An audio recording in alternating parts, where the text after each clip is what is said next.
കരുവന്നൂർ തട്ടിപ്പ് കേസിലെ പ്രധാന പ്രതിയും ബാങ്ക് മുൻ മാനേജറുമായ ബിജു കരീമിനെതിരെ കേസെടുക്കാൻ ഉത്തരവ്. ഇരിങ്ങാലക്കുട ഫസ്റ്റ് ക്ലാസ് മജിസ്ട്രേറ്റ് കോടതിയാണ് ഉത്തരവിട്ടത്. മൂർക്കനാട് സ്വദേശി ജെയ്ഷയുടെ പരാതിയിലാണ് കോടതി നടപടി.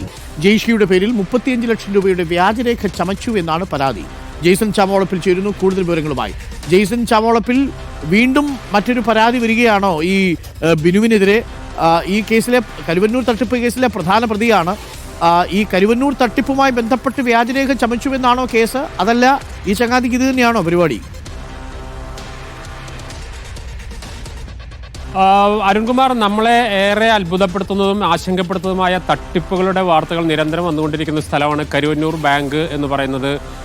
ഏവരെയും മറ്റു ബാങ്കുകളിലേക്ക് പോലും ഇതിൻ്റെ ആശങ്ക പടർത്തുന്ന, കേരളത്തിലെ മുഴുവൻ സഹകരണ ബാങ്കുകളെ മുൾമുനയിൽ നിർത്തുന്ന ഒരു ബാങ്കായി മാറിയിരുന്നു ഒരു കാലത്ത്. ഇപ്പോഴും അതിന് വലിയ മാറ്റം വന്നിട്ടുണ്ടാകാം. പക്ഷേ പഴയ തട്ടിപ്പുകളുടെ വാർത്തകളും കഥകളും പുറത്തു വരികയാണ്.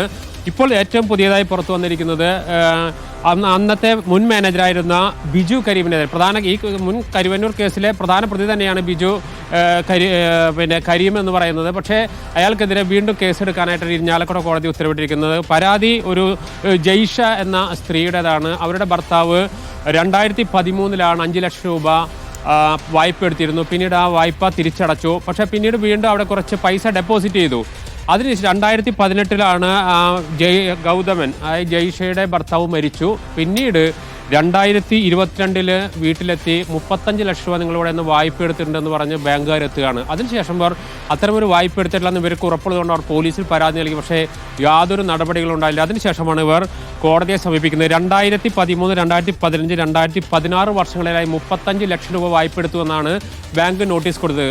ആ വ്യാജരേഖ ഉണ്ടാക്കി ആ വായ്പ എടുത്തത് ബിജു കരീം എന്നാണ് ഈ പരാതിയിൽ വ്യക്തമാക്കിയത്. ആ പരാതിയുടെ അടിസ്ഥാനത്തിലാണ് ഇപ്പോൾ ഇരിഞ്ഞാലക്കുട കോടതി ഇയാൾക്കെതിരെ കേസെടുക്കാൻ ഉത്തരവിട്ടിരിക്കുന്നത്. പോലീസ് യാതൊരു നടപടിയും സ്വീകരിച്ചിരുന്നില്ല.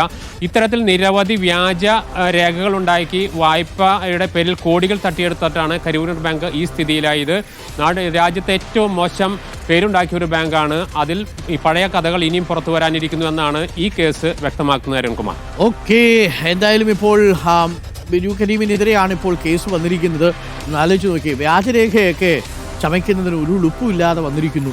35 ലക്ഷം രൂപയുടെ വ്യാജരേഖയാണ് എടുക്കാത്ത ഒരു ലോണുമായിട്ട് ബന്ധപ്പെട്ട് ഈ ചങ്ങാതി അടിച്ചു മാറ്റിയിരിക്കുന്നത്. അപ്പോൾ അവിടെ നടന്ന തട്ടിപ്പിന്റെ വ്യാപ്തി എത്രയായിരിക്കും എന്ന് ഊഹിക്കാമല്ലോ.